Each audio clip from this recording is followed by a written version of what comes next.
Welcome to the deep dive. Today, we're digging into Law 5, reputation. Guard it with your life. Yeah, absolutely. The sources really frame it as, well, the cornerstone of power, not about being liked Right, necessarily. it's more about leverage, pure, intangible leverage based on how people see you. Exactly. It's like an aura, you know? Respect, maybe fear. It can win battles before they even start.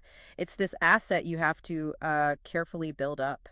So our goal here is to unpack that. Look at the history, find the tactics for building it, protecting it, maybe even attacking someone else's, how you become the master of that perception. And it's amazing how powerful a strong reputation can be. It really can, like, double your strength, make you seem much more formidable than you might actually be. Okay, let's get into an example. China's War of the Three Kingdoms. Zhuge Liang, the sleeping dragon. Oh, classic. Yeah. So he's in this tiny town, maybe 100 soldiers, and suddenly, boom, 150,000 enemy troops show up, led by Sima Yi, no less. Yeah, an impossible situation, militarily speaking, Mhm. utterly outnumbered. So what does Liang do? He tells his guys to hide, throws the city gates wide open, Mm-hmm.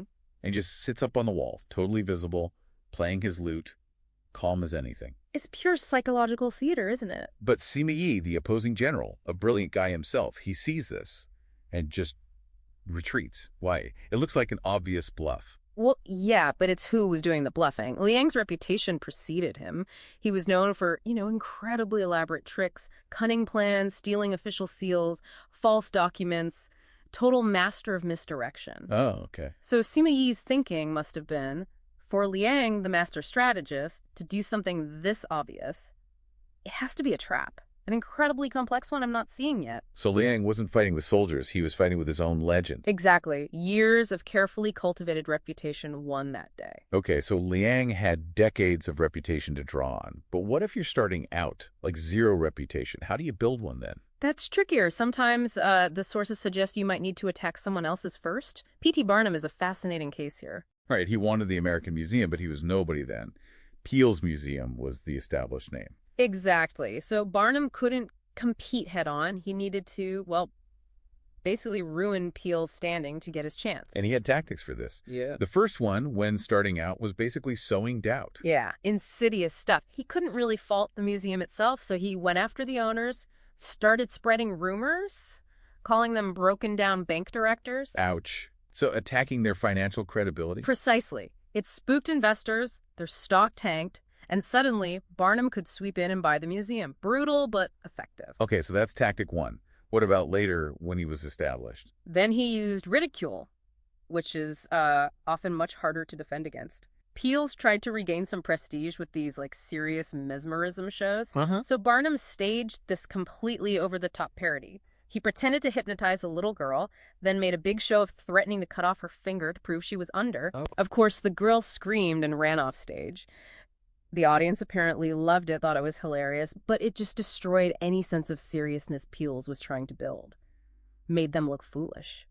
It's kind of jarring how the perception shifts everything. The same act can look brilliant or terrible depending purely on who did it. That's a core point, isn't it? The sources are pretty blunt about this. Think about that story of Mitsuya. Right, the courtier. When the ruler loved him, Mitsuya taking the royal coach without asking was seen as, like, ultimate devotion. He couldn't wait to see the ruler. Okay. But later, when the ruler's favor turned, that exact same act, riding the coach, suddenly it's proof of arrogance, a capital crime. Same action, totally different meaning based on his standing. Your reputation literally defines the meaning of what you do. Period. Yeah. There's a warning here, though, isn't there? About going too far when attacking reputations. Oh, definitely. You have to be careful. Thomas Edison's campaign against Nikola Tesla, for example. Trying to discredit AC current? Right. Edison started publicly electrocuting animals with AC to make it seem terrifyingly dangerous. But it really backfired. How so? People were repulsed by the cruelty. It ended up damaging Edison's reputation far more than Tesla's technology, made Edison, like, vengeful, kind of malicious. So attacks that seem excessive or cruel often hurt the attacker more in the long run. Exactly. It reflects badly on your character. Okay, so wrapping this up, the core lesson seems to be you absolutely must consciously build and protect a reputation, ideally for one strong, clear quality. Yeah, and by doing that, you control the narrative. You don't let other people define you or interpret your actions for you. You set the terms. So for a final thought to leave you with, think about Cicero or Montaigne, philosophers who wrote whole books arguing against vanity in the pursuit of fame. Right. Deep thinkers railing against reputation. And yet, they always made sure their names were printed prominently on the covers of those very books.